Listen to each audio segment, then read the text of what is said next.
Uno salva bosques, el otro los quema. Bueno, no exactamente los quema, pero gana dinero con cada uno que arde. Son hermanos. Comieron en la misma mesa, durmieron en la misma habitación y aprendieron a leer con la misma maestra. Hoy no se hablan, y entre ellos hay un incendio que nadie puede apagar. Esta historia no va solo de dos hombres.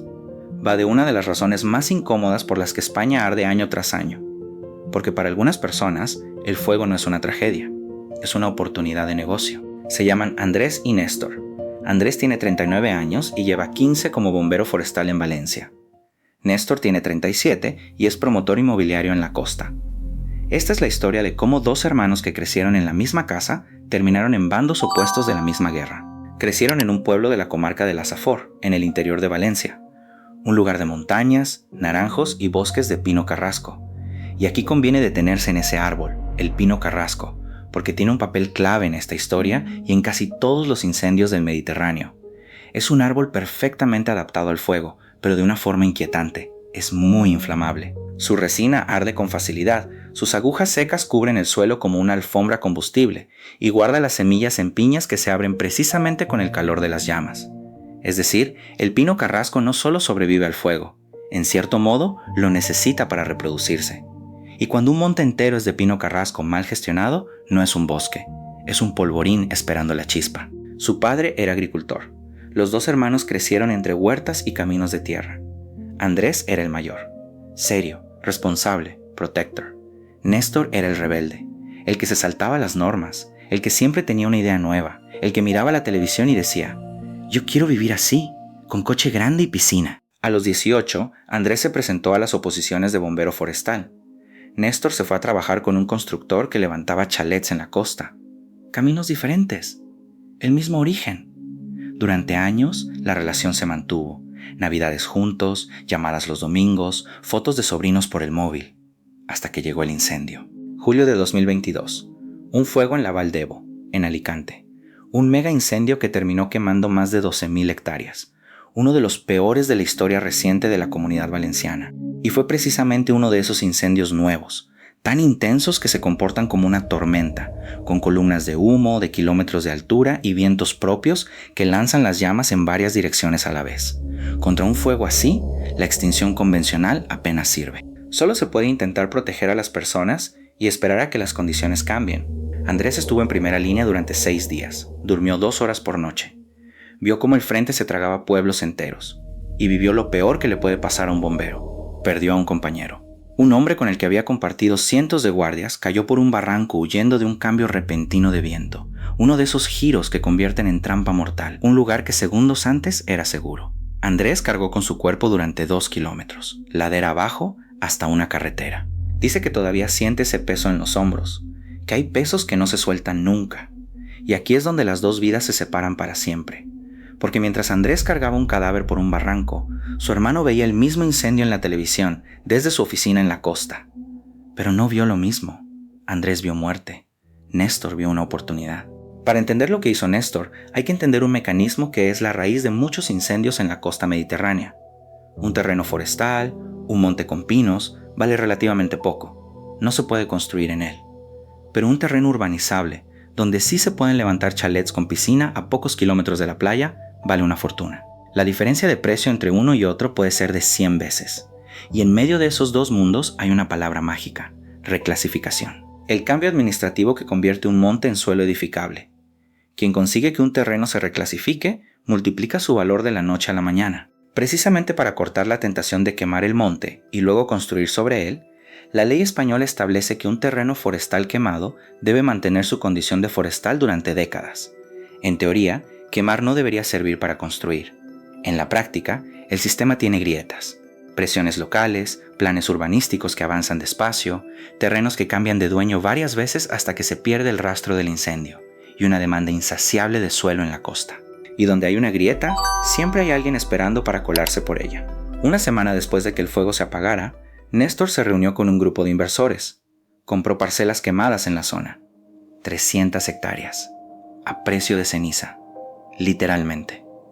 Terreno que días antes valía una fortuna como monte protegido, ahora, ennegrecido y sin un árbol en pie, se malvendía por una parte mínima de su valor. Néstor apostó a que, con el tiempo y los movimientos adecuados, ese suelo acabaría valiendo mucho más.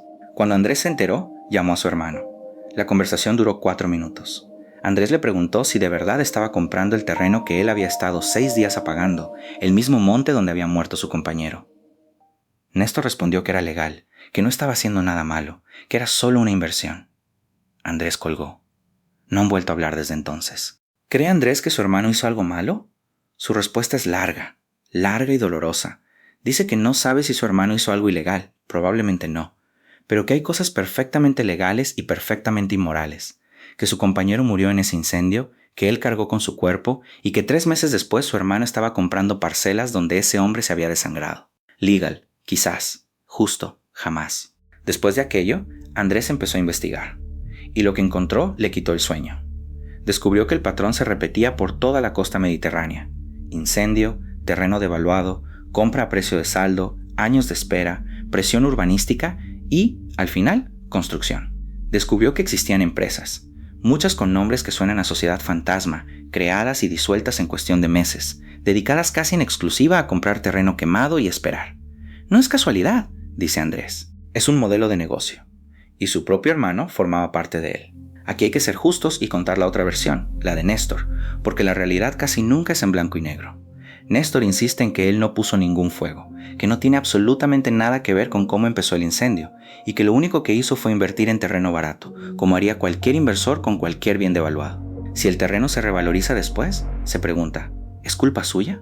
¿Debería haber dejado que otro lo comprara? Cuando le preguntan si pensó en su hermano al firmar los papeles, se hace un silencio. Luego dice que Andrés siempre fue el idealista y que él es el práctico, que no puede salvar el mundo, pero sí sacar adelante a su familia. Y esto es lo que hace la historia tan incómoda, porque Néstor no es un villano de película, no encendió nada, no mató a nadie, solo aprovechó, dentro de la ley, una desgracia ajena. Y ahí está la trampa de todo el sistema.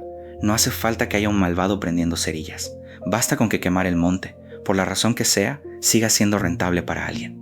Mientras exista un solo modo de ganar dinero con una hectárea calcinada, habrá dinero esperando a que arda. Hay además una consecuencia de todo esto que casi nadie relaciona con el fuego y que lo empeora todo. Cada urbanización nueva construida en pleno monte, rodeada de pinos, crea lo que los expertos llaman la interfaz urbano-forestal, la zona donde las casas y el bosque se tocan. Y esa zona es la más peligrosa que existe en un incendio, porque ya no solo hay que apagar un fuego, hay que evacuar y proteger a cientos de personas que viven literalmente dentro del combustible, muchas veces por una única carretera estrecha que se colapsa en cuanto empieza la evacuación. Así que el negocio no solo se aprovecha del fuego pasado, fabrica las víctimas del fuego futuro. Cada chalet con piscina que Néstor levanta en un antiguo pinar es, el día de mañana, una familia más a la que otro Andrés tendrá que ir a rescatar entre las llamas. Hay una escena que Andrés no ha contado casi a nadie y que resume toda esta historia mejor que cualquier estadística. Fue en el funeral de su compañero, un funeral en el pueblo, con toda la comarca presente, con los bomberos de gala, con la viuda y los 2 hijos pequeños del fallecido en primera fila. Andrés, que había cargado el cuerpo, iba entre los que portaban el féretro, y mientras salían de la iglesia, entre la multitud, creyó ver a lo lejos a un grupo de hombres trajeados que no eran del pueblo. Hablaban en voz baja, apartados. Uno de ellos señalaba hacia las montañas ennegrecidas del fondo. Andrés no supo nunca si eran inversores calculando el valor de aquellas laderas mientras enterraban a un hombre que había muerto en ellas. Pero la sola sospecha, dice, le revolvió el estómago para siempre. Ese día entendió que, para algunos, el humo de un incendio no es un funeral, es un anuncio de rebajas. Y esto conecta con una herida más profunda de la España rural, la que llaman la España vaciada. Durante décadas, los pueblos del interior se han despoblado. Los jóvenes se fueron a las ciudades y a la costa. Los campos que antes se cultivaban o se pastoreaban se llenaron de maleza y de pinar sin gestionar. Antiguamente, ese monte estaba vivo. Había pastores cuyas ovejas se comían el matorral, agricultores que desbrozaban, gente que recogía leña. Todo eso creaba un mosaico de parcelas que frenaba el fuego de forma natural. Al vaciarse los pueblos, desapareció el mosaico y quedó una alfombra continua de combustible. Y sobre ese abandono se montó el negocio. Primero se vacía el interior, luego arde con facilidad, y finalmente alguien compra las cenizas para revenderlas o construir en la costa. Es un círculo perverso en el que menos culpa tiene, el pueblo pequeño, el bombero, el vecino que se queda. Es siempre el que más pierde. El pueblo donde crecieron los 2 hermanos también quedó dividido. Unos vecinos dan la razón a Andrés y ven a Néstor como un aprovechado. Otros defienden a Néstor y dicen que gracias a sus obras hay por fin algo de trabajo en la zona, aunque sea levantando casas para gente de fuera. La discusión se repite en el bar, en la panadería, en los grupos del móvil, porque en el fondo, la historia de estos dos hermanos es la historia de todo un país que no se pone de acuerdo sobre qué hacer con su monte, si protegerlo como un tesoro o exprimirlo como un solar. Hoy, Andrés sigue siendo bombero, sigue saliendo cada verano a apagar fuegos, y sigue preguntándose cuántos de esos fuegos, de una forma o de otra, terminan alimentando el negocio de personas como su hermano. Néstor ha construido 2 urbanizaciones en la zona, chalets con piscina, para gente de las grandes ciudades que quiere volver a la naturaleza. La misma naturaleza que ardió hace pocos años. Los 2 hermanos no se hablan. Su madre, ya mayor, sueña con verlos juntos otra vez en la mesa de Navidad. Andrés dice que iría, pero que no puede mirar a su hermano a la cara. Néstor dice que su hermano es un exagerado. Y entre los dos hay un incendio que no se puede apagar con agua, porque no arde en el monte, arde en la familia. Hay un detalle legal que enfurece a Andrés y que casi nadie conoce, y que explica por qué esta historia se repite en tantos sitios. En muchos lugares existe una idea muy extendida, que un monte quemado no se puede recalificar ni construir en él durante años, precisamente para quitarle el incentivo económico al fuego. Suena lógico. Pero la realidad, sobre el terreno, es mucho más turbia. Los cambios de uso del suelo, las presiones urbanísticas, los proyectos que aparecen casualmente en zonas recién arrasadas, las excepciones, los vacíos legales, todo eso convierte esa protección en una barrera con demasiados agujeros. Y mientras exista la más mínima posibilidad de que una ladera quemada valga, un día, más que una ladera con árboles, siempre habrá alguien haciendo cuentas. Andrés lo resume con amargura. El fuego no lo apaga solo el agua. Lo apagaría, de verdad, una ley que hiciera que quemar no le saliera rentable a nadie. Pero esa ley, curiosamente, nunca llega. Y hay algo que Andrés ha aprendido en tantos años de subir a apagar lo que otros encienden.